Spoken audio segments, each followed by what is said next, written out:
അത് അദ്ദേഹത്തിൻ്റെ പേരിലായതുകൊണ്ട് നിങ്ങളുടെ പേരിലാണ് ഈ വാറണ്ട്. അതുകൊണ്ട് നിങ്ങൾ ഈ കാര്യങ്ങളെ നിങ്ങളുടെ സേവനം വേണം എന്ന് ഞങ്ങൾ ആവശ്യപ്പെട്ടു. അത് സത്യസന്ധമായും സുതാര്യമായിട്ടുമാണ്. അതിനിപ്പോൾ എന്താ കുഴപ്പം? അപ്പോൾ അത് ഞങ്ങൾക്ക് ഇദ്ദേഹത്തിൻ്റെ സേവനം ആവശ്യപ്പെടുന്നത് കൃത്യമായും സുതാര്യമായും സത്യസന്ധമായിട്ടുമാണ്.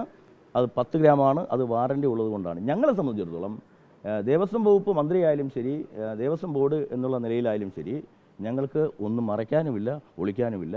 കൃത്യമായ കാര്യങ്ങൾ അന്വേഷണം. അതുകൊണ്ടാണ് കോടതിയിൽ സമഗ്രമായ അന്വേഷണം ഞങ്ങൾക്ക് കോടതിയുടെ എപ്പോൾ ആവശ്യപ്പെടാൻ പറ്റൂ. കാരണം ഇതുമായി ബന്ധപ്പെട്ട എല്ലാം കോടതിയുടെ പരിഗണനയിലിരിക്കുന്ന വിഷയമായതുകൊണ്ട് ഞങ്ങൾക്കിത് കോടതിയിൽ മാത്രമേ പറയാൻ സാധിക്കുകയുള്ളൂ. കോടതിയിൽ ഞങ്ങൾ ആവശ്യപ്പെടും ഇത്തരം അവതാരങ്ങൾ. നിങ്ങൾ നോക്കൂ, ഇവിടെ ഒരുപാട് പേര് പറയുന്നുണ്ടല്ലോ. ഇപ്പോൾ ഉണ്ണികൃഷ്ണൻ പോറ്റിയാണല്ലോ ഈ വ്യാജ ആരോപണവുമായി വരുന്നത്. ഇപ്പോൾ അയാൾ പെട്ടിരിക്കുകയല്ലേ. അയാളുടെ വാദഗതി ഏറ്റുപിടിച്ചുകൊണ്ട് 4 കിലോ സ്വർണം കട്ടുകൊണ്ടുപോയി എന്ന് പറഞ്ഞ പ്രതിപക്ഷ നേതാവ് ഇപ്പോൾ എന്താ ഉണ്ണികൃഷ്ണൻ പോറ്റിയെക്കുറിച്ചൊന്നും മിണ്ടാത്തത്? എന്താ മിണ്ടാത്തത്? പിന്നെ ഈ പ്രതിപക്ഷ നേതാവ് പറയുന്നത് എന്തൊരു വങ്കത്തരമാണ്. സത്യത്തിൽ അതിൽ 4 കിലോഗ്രാം എന്നാണ് പറയുന്നത്. എല്ലാം കൂടി ചേർത്താണ് ഈ 38, 42 എന്നൊക്കെ പറയുന്നത്. അതൊക്കെ അദ്ദേഹം ഒരു സ്ഥാനത്തിരുന്ന് പറയുമ്പോൾ പിന്നെ കാര്യങ്ങൾ പഠിച്ചിട്ട് പറയണം. അപ്പോൾ അതുകൊണ്ട് ഞങ്ങളെ സംബന്ധിച്ചിടത്തോളം ഞങ്ങൾക്ക് ഇതുമായി ബന്ധപ്പെട്ടൊന്നും ഒളിക്കാനുമില്ല, മറയ്ക്കാനുമില്ല. സത്യസന്ധമായ അന്വേഷണം വേണം. അത് 99 മുതൽ വേണം. ഇവർക്ക് ഈ പ്രതിപക്ഷ നേതാവൊക്കെ പറയുന്നത് കേൾക്കുമ്പോൾ ദേവസ്വം ബോർഡ് ഇതുവരെ അവർ പഠിച്ചിട്ടില്ല എന്ന് തോന്നും. ആലോചിച്ച് നോക്കൂ. ഇവിടെ ദേവസ്വം വിജിലൻസിൻ്റെ പേടിച്ച് ഇറങ്ങി ഓടിയ മെമ്പർമാരുടെ ചരിത്രമുണ്ട്. ഇവിടെ ഇറങ്ങി ഓടിയ ശബരിമലയിൽ നിന്നായാലും ദേവസ്വം ബോർഡിൽ നിന്ന് ഇറങ്ങി ഓടിയ മെമ്പർമാരുടെ ചരിത്രമൊന്നും ഞങ്ങളെ കൊണ്ട് പറയിപ്പിക്കരുത്. അങ്ങനെയൊന്നും ഒരു ദുസ്ഥിതി ഞങ്ങൾക്ക് വന്നിട്ടില്ല. ദേവസ്വം വകുപ്പ് മന്ത്രി ആയാലും എൻ്റെ ആയാലും കൈകൾ ശുദ്ധമാണ്. ദേവസ്വം ബോർഡിൻ്റെ ആയാലും ഇപ്പോഴത്തെ ദേവസ്വം ബോർഡിൻ്റെ ആയാലും കൈകൾ ശുദ്ധമാണ്. അതുകൊണ്ട് ഏതന്വേഷണത്തെയും ഹൈക്കോടതിയിൽ ഏതന്വേഷണം ആവശ്യപ്പെടുന്നത് ഞങ്ങൾക്കൊരു മടിയുമില്ല. ഒരു പ്രധാനപ്പെട്ട കാര്യം താങ്കൾ പറഞ്ഞു, ഇപ്പൊ ഈ പാളി ഉണ്ണികൃഷ്ണന് കൈമാറുന്ന സമയത്ത് മഹസ്തം രേഖപ്പെടുത്തിയത് ചെമ്പ് എന്നതാണ്. അതിൽ ഉദ്യോഗസ്ഥ ഭാഗത്ത് വീഴ്ച ഉണ്ടായി. അതിപ്പോഴല്ലോ, അതിപ്പോഴല്ല. ഇപ്പോഴത്തെ കാര്യത്തിൽ ഒരു വീഴ്ചയും വന്നിട്ടില്ല. ഇപ്പോഴത്തെ നിങ്ങൾ കേട്ടില്ലേ? ഞാൻ പറഞ്ഞത് കേട്ടില്ലേ? ഇപ്പോൾ 38 കിലോഗ്രാം സ്വർണം 397 ഗ്രാം കൊണ്ടുപോയത് 12 പീസ്.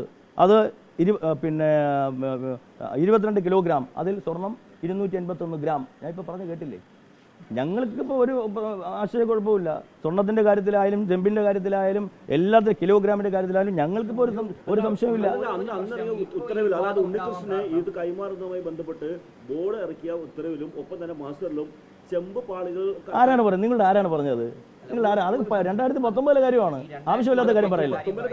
19 ഞാനാണോ ദേവസ്വം ബോർഡ് പ്രസിഡന്റ്?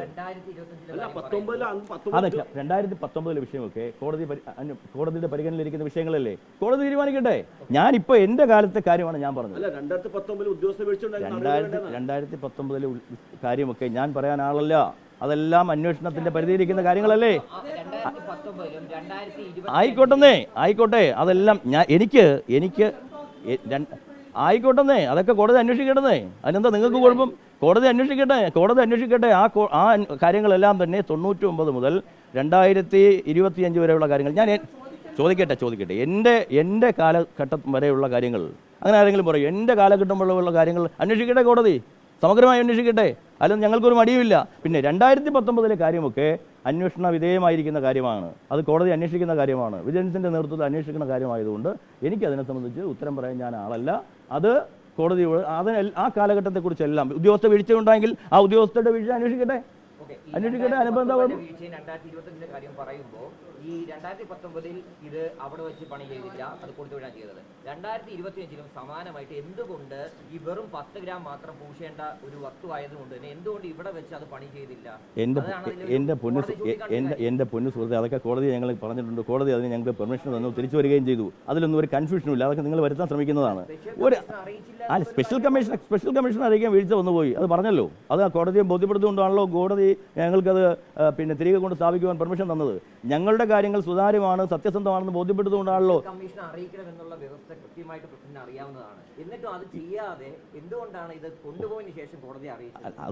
അതൊക്കെ നിങ്ങൾ വരുത്തുന്ന കാര്യങ്ങളല്ല. ഇനി എന്തെങ്കിലും ഒരു ചെറിയ വീഴ്ച ഉണ്ടെങ്കിൽ അതിനെ അങ്ങ് വലുതാക്കി കാണിക്കുവാനല്ലേ നിങ്ങൾ ശ്രമിച്ചുകൊണ്ടിരുന്നത്. നിങ്ങൾ ബാക്കി കാര്യങ്ങൾ, ഞാൻ എൻ്റെ കാര്യം സത്യസന്ധമായും സുതാര്യമായും പറഞ്ഞു. വീഴ്ച ഉണ്ടായിട്ടുണ്ടെങ്കിൽ ആ വീഴ്ച കോടതി ബോധ്യപ്പെടുത്തിയല്ലോ. കോടതി ബോധ്യപ്പെടുത്തിയത് കൊണ്ടാണല്ലോ ഇങ്ങോട്ട് വന്നത്. പിന്നെ 2023 വിധിയാണിത്. നിങ്ങൾ മനസ്സിലാക്കേണ്ടത്, ഒരു സ്പെഷ്യൽ ബെഞ്ചുമായി ബന്ധപ്പെട്ട് ഒരു വർഷം 40-50 ഒക്കെ ഉത്തരവ് വരും. അവിടെ ഇരിക്കുന്ന ഉദ്യോഗസ്ഥരുടെ കാലാവധി 1 വർഷമാണ്. ഈ ഉദ്യോഗസ്ഥർ ഇത് അറിയണമെന്നോ പറയണമെന്നോ ഞാനത് ന്യായീകരിക്കുകയില്ല. പക്ഷേ അതിനെയൊക്കെ സംബന്ധിച്ച് ചെറിയ വീഴ്ച ഉണ്ടായിട്ടുണ്ട്. അത് കോടതിയിൽ ഞങ്ങൾ പറഞ്ഞല്ലോ. അതുകൊണ്ടാണല്ലോ കോടതി ഞങ്ങൾക്ക് ഇങ്ങോട്ട് കൊണ്ടുവരാൻ പെർമിഷൻ തന്നത്.